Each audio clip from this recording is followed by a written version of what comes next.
Hello నమస్తే. నేను journalist YNR.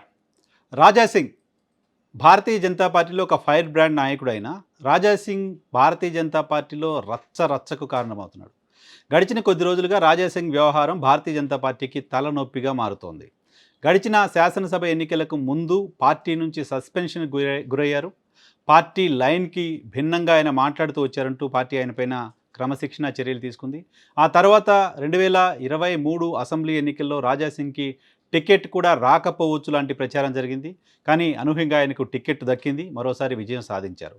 Raja Singh party ఎమ్మెల్యేగా విజయం సాధించినప్పటికీ పార్టీలో నిత్యం అసంతృప్తివాదిగానే కనపడుతూ ఉన్నారు. పార్టీ నాయకత్వం తీసుకుంటున్న నిర్ణయాల పట్ల తన అసంతృప్తిని ఏమాత్రం దాచుకోకుండా బహిర్గతం చేస్తూనే ఉన్నారు. పార్టీ శాసనసభా పక్ష నాయకుడిగా తనకు అవకాశం కావాలి అని భావించారైనా పార్టీ శాసనసభా పక్ష నాయకుడిగా అవకాశం వస్తుంది అని భావించారు. గడిచిన 3 టర్ములు కంటిన్యూస్గా గెలుస్తూ వచ్చాను. గెలిచిన వాళ్ళలో సీనియర్ని, పార్టీకి సంబంధించిన నాయకుడిని, హిందుత్వ ఎజెండాతో పనిచేస్తున్న వ్యక్తిని. సో నాకు కాకుండా వేరే వ్యక్తికి శాసనసభా పక్ష నాయకుడి పదవి ఎందుకు ఇచ్చారు అనే అసంతృప్తి రాజాసింగ్లో ఉంది. దాన్ని ఎక్కడ దాచుకోలేదు కూడా ఆయన. దాంతోపాటు అనేక నిర్ణయాలు తన ప్రాంతానికి సంబంధించిన స్థానిక బీజేపీ నాయకత్వ పదవులకు సంబంధించిన అంశంలో కనీసం తనను సంప్రదించకుండానే పార్టీ నాయకత్వం వాళ్లకు నియామకాలు ఇచ్చేసింది. పార్టీ జిల్లా అధ్యక్షుడి ఎంపిక కూడా కనీసం తన ఒపీనియన్ ఏంటో అడగలేదు అంటూ పార్టీ పైన నిత్యం అసంతృప్తితో మాట్లాడుతూ వస్తున్నారు ఆయన. ఇటీవల పార్టీ రాష్ట్ర అధ్యక్ష పదవికి తాను కూడా పోటీలో ఉన్నాను అని చెప్తూ వచ్చారు. ఈరోజు పార్టీ అధ్యక్ష పదవికి రామచంద్రరావు నామినేషన్ వేశారు. రామచంద్రరావు నామినేషన్ వేయడం వెనుక అధిష్టానం ఉంది. అధిష్టానం సూచనలతోటి అధిష్టానం సూచించిన మేరకే రామచంద్రరావు నామినేషన్ వేశారు లాంటి వాతావరణం ఉన్న నేపథ్యంలో రాజా సింగ్ పార్టీ కార్యాలయానికి వచ్చారు. పార్టీ అధ్యక్ష పదవికి నామినేషన్ వేయడం కోసం.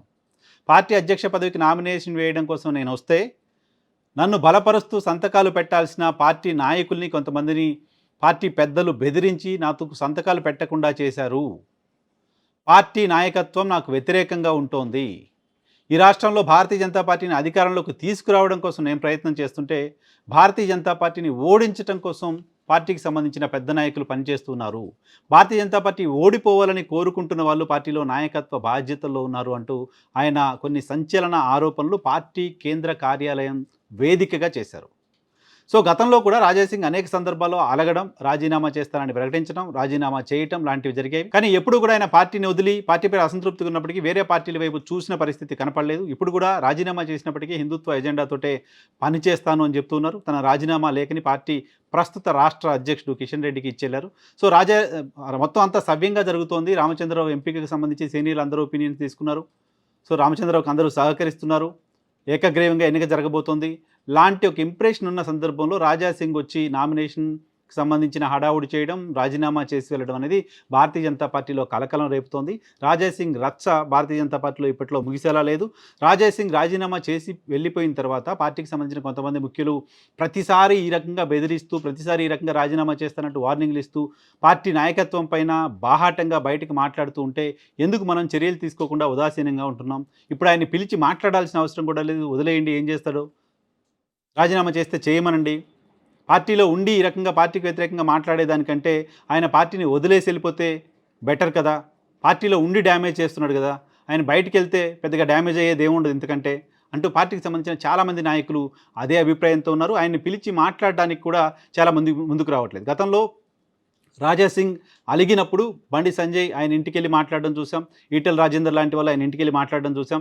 ఇప్పుడు ఆయన రాజీనామా చేసి వెళ్తున్నానని ప్రకటన చేసి వెళ్ళిన తర్వాత కూడా ఆయనతో మాట్లాడే ప్రయత్నం చేయడానికి ఎవరు ముందుకు రావట్లేదు. పార్టీ నాయకత్వం వైపు నుంచి కూడా ఆయనతో మాట్లాడాలనే ఆలోచన పెద్దగా ఉన్నట్టు కనిపించట్లేదు. బట్ కేంద్ర పరిశీలకులుగా వచ్చిన వాళ్ళు, పార్టీకి సంబంధించిన ఇన్ఛార్జిగా ఉన్న వాళ్ళు మాత్రం మాట్లాడే ప్రయత్నం చేసినట్లుగా సమాచారం అందుతుంది. అది కూడా ఫార్మల్గానే.